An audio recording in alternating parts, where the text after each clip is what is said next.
me now is Missouri Senator Josh Hawley. Senator, now the right is mocked for being concerned about this, but this is crazy. I mean, there is clearly a desire on the part of the so-called liberal elite class to regulate speech and demonize those with whom they disagree.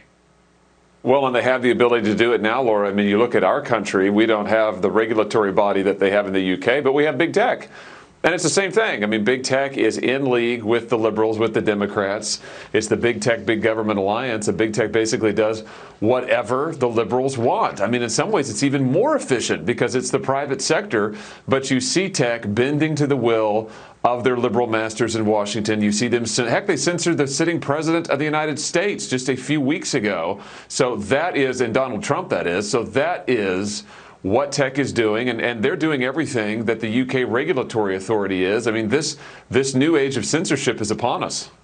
Yeah, I mean, they used to make fun of my old book, Shut Up and Sing, saying, how could you say shut up and sing?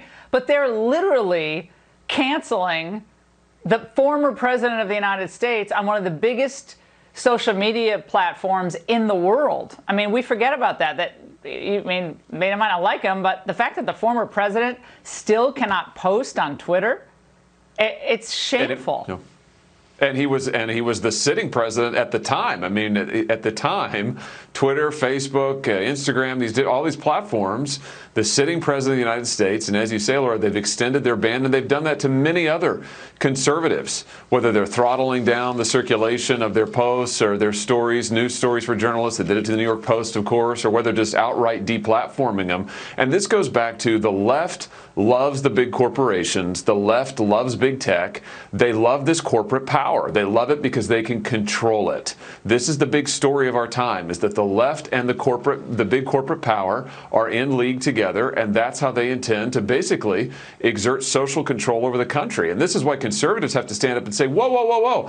First of all, we're not going to roll over and let you destroy the First Amendment. And secondly, whatever happened to free and fair competition in tech and every other sector? And this is why we need to break these businesses up.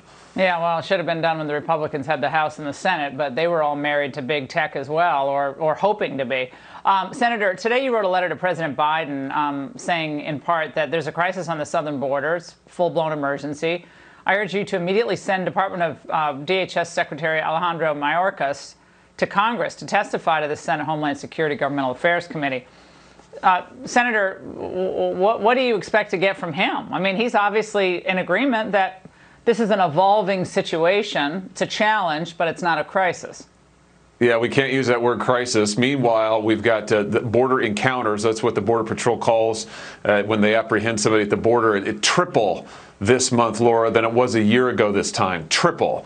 Now, there's been a big change between last year and this year, and that change is Joe Biden. And what we're seeing is this administration's policies are acting as a magnet, and they are creating a full-blown humanitarian crisis at the border. Trafficking is up through the roof. It is through the roof, the exploitation of children, and this administration is doing nothing. They're looking the other way, and as you say, President, he won't even have a news conference. I mean, he won't answer any questions at all. The least he can do is actually send his administration chiefs to Capitol Hill and make them answer questions. What are they going to do about this crisis? You know, just looking the other way is not a policy. You've been watching President Biden over the last few weeks. Are you concerned about his mental competence and watching the way he's dealing with reporters or not dealing with them? You know, I'm really concerned about the fact that he won't answer questions. I mean, I just think it is bizarre. But just looking at him, Senator, you're looking at him. You've been around older people. We all have been. We've all had aging parents. Are you concerned? Yeah, I think that the fact, Laura, that this is a guy who is the president of the United States, and he apparently cannot have a single media availability where he is not staffed with handlers who will let him answer a single unplanned question, and let alone to actually have a real press conference. That is very telling, and it's very concerning. And it extends all the way through his administration. So, yeah, I am concerned. I'm concerned about their policy direction. I'm concerned what they're doing at the border. And I'm concerned about his ability to answer questions and actually provide leadership. I mean, it's time for him to answer some tough questions and to actually show he's ready to do this job and take care of the border, among many other things. Senator, great to see you tonight. Thank you so much. Thank you.